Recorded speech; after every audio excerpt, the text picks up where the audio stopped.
everybody, it is Kate back with your nightly bedtime story, that time of night again. And tonight I'm going to read for you a section from ARTEMIS FOWL by Owen Colfer. Again, I'm in my parents' house with all of my childhood books, and this was one of my favorite books as a kid. And of course they are coming out with a movie of it, which they've talked about making a movie literally since I was like 7 years old. And now it's finally happening, and they've like completely changed the plot line. So I'm gonna read a section from the original first novel in which ARTEMIS truly is a criminal mastermind. I wish they'd kept that nice plotline character arc in the movie, and apparently they did not. But he is it's just a scamp in this original book. Also, fun fact, when I was in 5th grade, my friend and I were so obsessed with these books. I dressed up for Halloween as Captain Holly Short, which mostly just involved me wearing all green, and I had a bike helmet that I had spray painted green. No one knew who I was, nor should they have, and I had to explain all day that I was Captain Holly Short from the ARTEMIS FOWL book. Hopefully some of you book people feel my pain as far as obscure Halloween costumes go. But this is a section from Owen Colfer's ARTEMIS FOWL. Artemis's main problem was one of location. How to locate a leprechaun. This was one sly bunch of fairies hanging around for God knows how many millennia, and still not one photo, not one frame of video, not even a Loch Ness type hoax. They weren't exactly a sociable group, and they were smart too. No one had ever got his hands on fairy gold, but no one had ever had access to the book either, and puzzles were so simple when you had the key. ARTEMIS had summoned the butlers to his study and spoke to them now from behind a mini lectern. There are certain rituals every fairy must complete to renew his magic, explained ARTEMIS. Butler and Juliet nodded as though this were a normal briefing. ARTEMIS flicked through his hard copy of the book and selected a passage. From the earth thine power flows, given through courtesy, so thanks are owed. Pluck thou the magic seed, where full moon, ancient oak, and twisted water meet, and bury it far from where it was found, so return your gift into the ground. ARTEMIS closed the text. Do you see? Butler and Juliet kept nodding while looking thoroughly mystified. ARTEMIS sighed. The leprechaun is bound by certain rituals, very specific rituals, we might add. We can use them to track one down. Juliet raised a hand, even though she was herself 4 years ARTEMIS's senior. Yes. Well, the thing is, ARTEMIS, she said hesitantly, twisting a strand of blonde hair in a way that several of the local outs considered extremely attractive. The bit about leprechauns. ARTEMIS frowned. It was a bad sign. Your point, Juliet. Well, leprechauns. You know they're not real, don't you? Butler winced. It was his fault, really. He'd never got around to filling in his sister on the mission parameters. ARTEMIS scowled reprovingly at him. Butler hasn't already talked to you about this? No. Was he supposed to? Yes, he certainly was. Perhaps he thought you'd laugh at him. Butler squirmed. That was exactly what he'd thought. Juliet was the only person alive who laughed at him with embarrassing regularity. Most other people did it once. Just once. ARTEMIS cleared his throat. Let us proceed under the assumption that fairy folk do exist, and that I am not a gibbering moron. Butler nodded weakly. Juliet was unconvinced. Very well. Now, as I was saying, the people have to fulfill a specific ritual to renew their powers.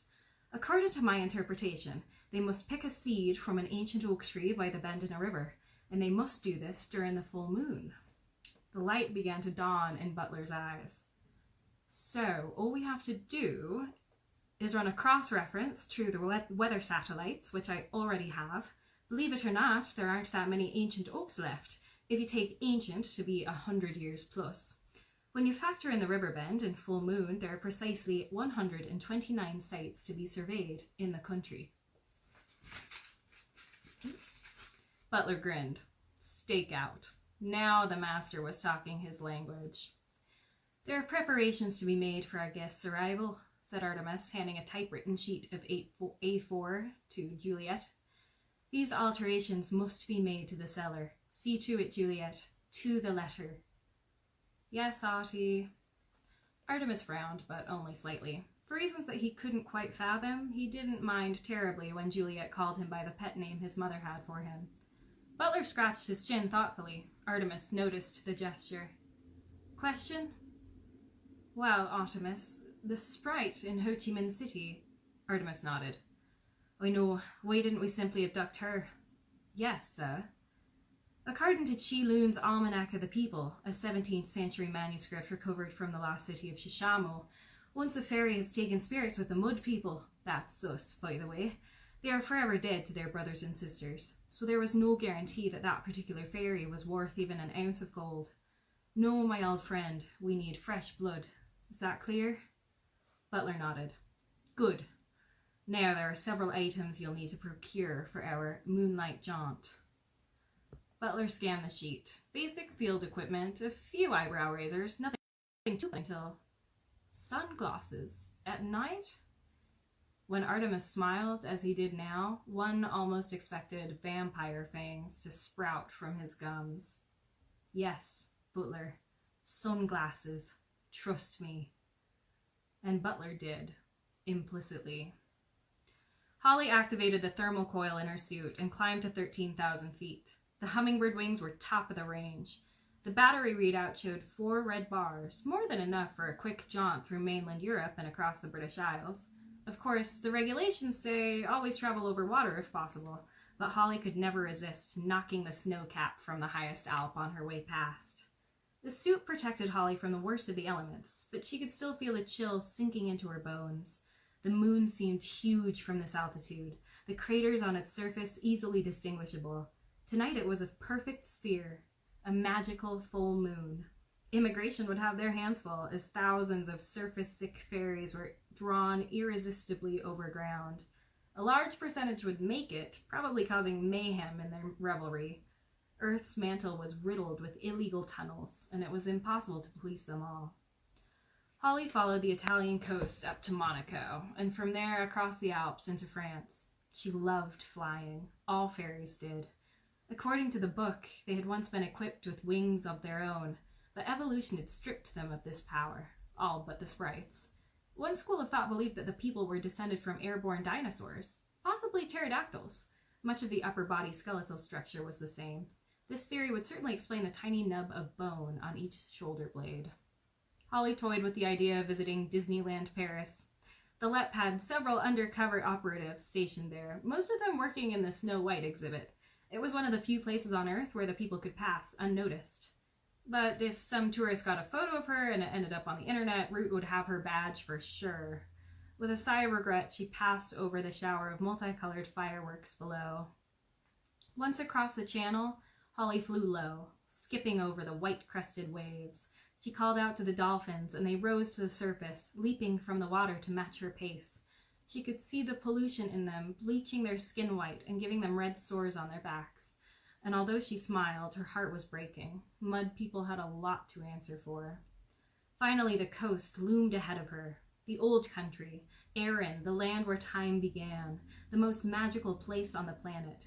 It was here, 10,000 years ago, that the ancient fairy race, the Dedanan, had battled against the demon Fomorians, carving the famous giant's causeway with the strength of their magical blasts. It was here that the FOWL stood, the rock at the center of the universe, where the fairy kings and later the human ones were crowned. And it was also here, unfortunately, that the mud people were most in tune with magic, which resulted in a far higher people sighting rate than you got anywhere else on the planet. Thankfully, the rest of the world assumed that the Irish were crazy, a theory that the Irish did nothing to debunk. They had somehow got it into their heads that each fairy lugged around a pot of gold with him wherever he went. While it was true that the LEP had a ransom fund because of its officers' high-risk occupation, no human had ever taken a chunk of it yet. This didn't stop the Irish population in general from skulking around rainbows, hoping to win the supernatural lottery. But in spite of all that, if there was one race that people felt an affinity for, it was the Irish. Perhaps it was their eccentricity. And if the people were actually related to humans, as another theory had it, odds are that the Emerald Isle is where it started. Holly punched up a map on her wrist locator and set it to sweep for magical hotspots. The best site would obviously be Tara, near the FOWL, but on a night like tonight, every traditionalist fairy with an overground pass would be dancing around the holy scene, so best to give it a miss. There was a secondary site not far from here, just off the southeast coast. Easy access from the air, but remote and desolate for land-bound humans. Holly reined in the throttle and descended to 90 yards. She skipped over a bristling evergreen forest, emerging in a moonlit meadow. A silver thread of river bisected the field, and there, nestling in the fold of a meander loop, was the proud oak. Holly checked her locator for life forms. Once she judged the cow 2 fields over not to be a threat, she cut her engines and glided to the foot of the mighty tree. 4 months of stakeout. Even Butler, the consummate professional, was beginning to dread the long nights of dampness and insect bites. Thankfully, the moon was not full every night. It was always the same. They would crouch in their foil-lined blind in complete silence, Butler repeatedly checking his equipment while Artemis stared, unblinking, through the eye of the scope. At times like these, nature seemed deafening in their confined space. Butler longed to whistle, to make conversation, anything to break the unnatural silence. But Artemis's concentration was absolute. He would brook no interference or lapse of focus. This was business. Tonight they were in the southeast, the most inaccessible site yet. Butler had been forced to make 3 trips to the Jeep in order to hump the equipment across a stile, a bog, and 2 fields. His boots and trousers were ruined, and now he would have to sit in the blind with ditch water soaking into the seat of his pants. Artemis had somehow contrived to remain spotless.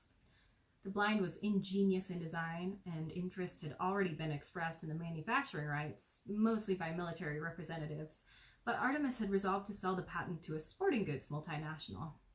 It was constructed of an elasticated foil polymer on a multi-hinged fiberglass skeleton.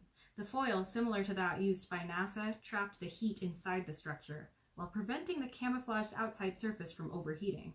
This ensured that any animals sensitive to heat would be unaware of its presence. The hinges meant that the blind would move almost like a liquid, filling whatever depression it was dropped into. Instant shelter and vantage point. You simply placed the Velcroed bag in a hole and pulled the string.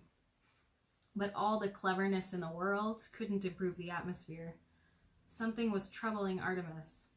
It was plain in the web of premature lines that spread from the corners of his deep blue eyes. After several nights of fruitless surveillance, Butler plucked up enough courage to ask. "Artemis," he began hesitantly, "I realize it's not my place, but I know there's something wrong, and if there's anything I can do to help." Artemis didn't speak for several moments, and for those few moments Butler saw the face of a young boy, the boy Artemis might have been. "It's my mother, Butler," he said at last. "I'm beginning to wonder if she'll ever—" Then the proximity alarm flashed red. Holly hooked the wings over a low branch, unstrapping the helmet to give her ears some air. You had to be careful with elfin ears. A few hours in the helmet and they started to flake. She gave the tips a massage. No dry skin there. That was because she had a daily moisturizing regime, not like some of the male LEP officers. When they took off their helmets, you'd swear it had just started to snow. Holly paused for a minute to admire the view. Ireland certainly was picturesque. Even the mud people hadn't been able to destroy that. Not yet, anyway. Give them another century or 2. The river was folding gently before her like a silver snake, hissing as the water tumbled across a stony bed. The oak tree crackled overhead, its branches rasping together in the bracing breeze. Now to work. She could do the tourist thing all night once her business was complete. A seed. She needed a seed. Holly bent to the ground, brushing the dried leaves and twigs from the clay's surface. Her fingers closed around a smooth acorn. That wasn't hard now, was it? She thought. All that remained for her to do was plant it somewhere else, and her powers would come rushing back. Butler checked the porter radar, muting the volume in case the equipment betrayed their position. The red arm swept the screen with agonizing lethargy, and then, flash. An upright figure by the tree, too small for an adult and the wrong proportions for a child. He gave Artemis the thumbs up. Possible match. Artemis nodded, strapping the mirrored sunglasses across his brow. Butler followed his lead, popping the cap on his weapon's starlight scope. This was no ordinary dart rifle. It had been specially tooled for a Kenyan ivory hunter and had the range and rapid-fire capacity of a Kalashnikov. Butler had picked it up for a song from a government official after the ivory poacher's execution. They crept into the night with practiced silence. The diminutive figure before them unhooked a contraption from its shoulders and lifted a full-face helmet from a definitely non-human head. Butler wrapped the rifle strap twice around his wrist, pulling the stock into his shoulder. He activated the scope, and a red dot appeared in the center of the figure's back. Artemis nodded, and his manservant squeezed the trigger.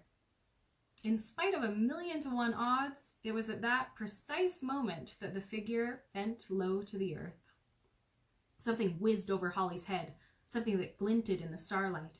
Holly had enough on-the-job experience to realize that she was under fire, and immediately curled into her elephant frame, minimizing the target.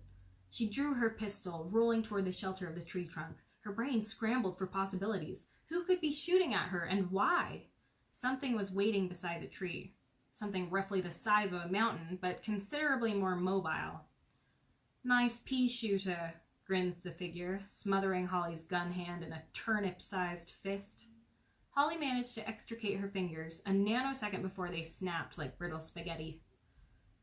"I don't suppose you would consider peaceful surrender," a cold voice behind her said. Holly turned, elbows raised for combat. "No," sighed the boy melodramatically. "I suppose not." Holly put on her best brave face. "Stay back, human. You don't know what you're dealing with." The boy laughed. "I believe, Fairy, that you are the one unfamiliar with the facts." Fairy? He knew she was a fairy.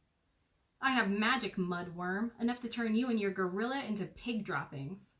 The boy took a step closer. "Brave words, miss, but lies nonetheless. If, as you say, you had magic, you would have no doubt used it by now. No, I suspect that you have gone too long without the ritual, and you are here to replenish your powers." Holly was dumbfounded.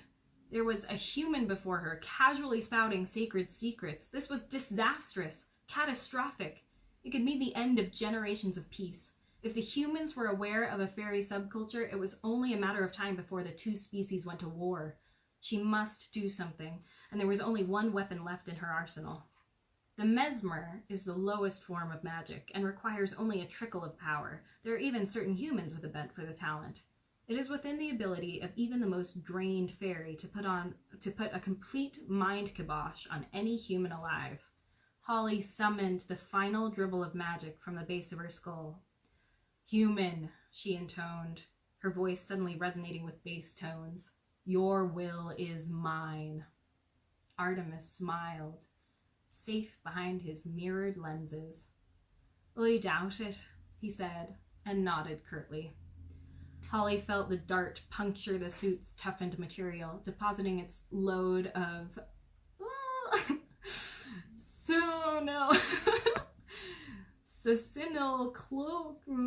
succinylcholine chloride-based tranquilizer into her shoulder. Should have read that one ahead of time. The world instantly dissolved into a series of technicolored bubbles, and try as she might, Holly couldn't seem to hold on to more than one thought, and that thought was, how did they know? It spiraled around her head as she sank into unconsciousness. How did they know? How did they know? How did they? Artemis saw the pain in the creature's eyes as the hollow hypodermic plunged into her body, and for a moment he experienced misgivings. A female, He hadn't expected that. A female like Juliet or Mother. Then the moment passed, and he was himself again. "Good shootin'," he said, bending to study their prisoner. "Definitely a girl. Pretty, too, in a pointy sort of way." "Sir?" Butler was pointing to the creature's helmet. It was half buried in a drift of leaves where the fairy had dropped it. A buzzing noise was coming from the crown. Artemis picked up the contraption by the strap, searching for the source. "Ah, here we are."